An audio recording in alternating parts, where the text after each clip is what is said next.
Hi Hoopers, it's Deanne Love here, and I've been taking your requests from the Hooplovers Facebook page and turning them into tutorials to answer your questions. So over on the Facebook page, Monster Love writes, I'm still stuck on hooping up from my knees. I've managed it twice, which is great, but it's still an enigma to me. Oh, and step throughs would be awesome. You're the best. Now Monster Love, I know from your other Facebook page that you have succeeded getting it up from your knees, and congratulations, what an exciting time. Yes, I do stalk all of you Hoopers, but even though you've been successful and I'm super proud of you, I'm going to show all of those Hoopers who still find the knee to waist hooping really tricky some tips and tricks to help you out. So having the energy and the alignment to coil your hoop up from your knees to your waist can be super challenging in the beginning. So here's some ideas that are going to help you out. First of all, my biggest technique that I think is super duper powerful for all hoopers is to make sure that you have control from the top down before you let the slide happen.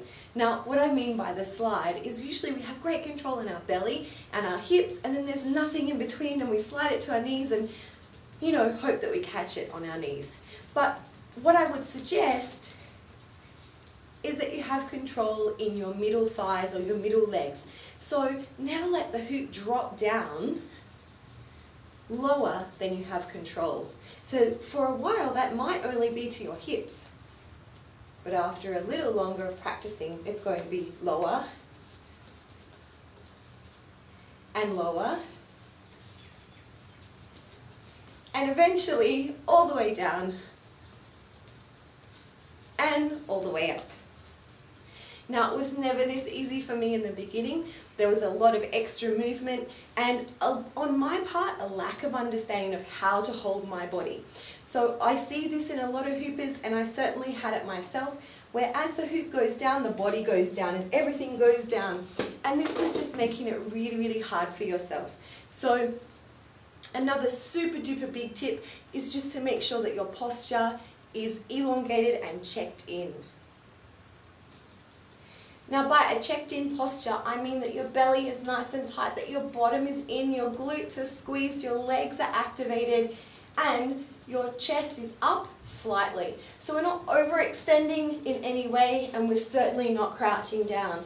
The other tip, if you look down, everything goes down. When your eyes go down, your shoulders and your chest and your belly and your knees, and this is what we don't want. We want to keep a really tall posture. Also checking in that your knee pulse is a pulse and not a bounce. When we bounce with the knees, we put the hoop off time, and we also let our posture become really loose. And this is what we don't want. We want a pulse so that the legs are activated. So try this with me. When the hoop is on your knees, if your posture is checked in and activated, you should feel that as you're pulsing with your legs and your glutes are strong. Now I want you to bounce and see how sloppy and unactivated and weak the legs feel, and how loose the bottom can be. Now we're going to go back to a pulse with activated legs and activated glutes, and just feel the difference in your body.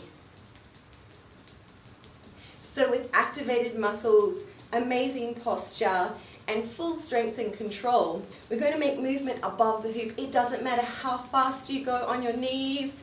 You can go for this posture or pulse as long as you like. You'll probably just give yourself bruises until you learn to activate and make movement above your hoop.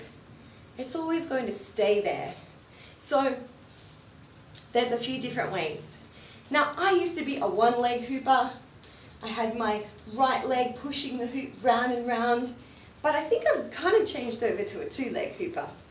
Whatever your preference is, feel it out, experiment with it.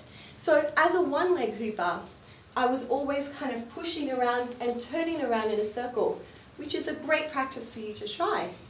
So as I turned around, small footwork in a circle, I would nudge the hoop with the front of my right leg and the back of my right leg. So 1, 2, 1, 2, 1, 2, 1, 2. And at the same time, creating this upward squeeze motion in my bottom. So it looked something kind of like this. Although in the beginning, I think it looks something kind of like this. And that's what you want to try to get away from. Although in doing that, you'll be building up strength, you're not really building up precision and that 100% accuracy that you want. Now the other way is to keep balanced in your feet, spread your toes, opening up your balance points, and squeeze your legs together. Create pace and speed with that hoop. And imagine you have a tornado that's running up your center, creating movement above the hoop. You're going to shimmy and wiggle and spiral that hoop all the way up. Successful leg hooping takes practice and time, so really try to enjoy it, but it can be a long journey. Make sure that you're grounded yet activated, that your posture is tall and strong, and that you switch on that hooping power. Thank you, Hoopers. If you've enjoyed this tutorial, please make sure that you share it with your Hooper friends so that they can strengthen their Super Hooper powers. And if you have any requests about anything to do with hooping, please leave me a comment on the Hooplovers Facebook page.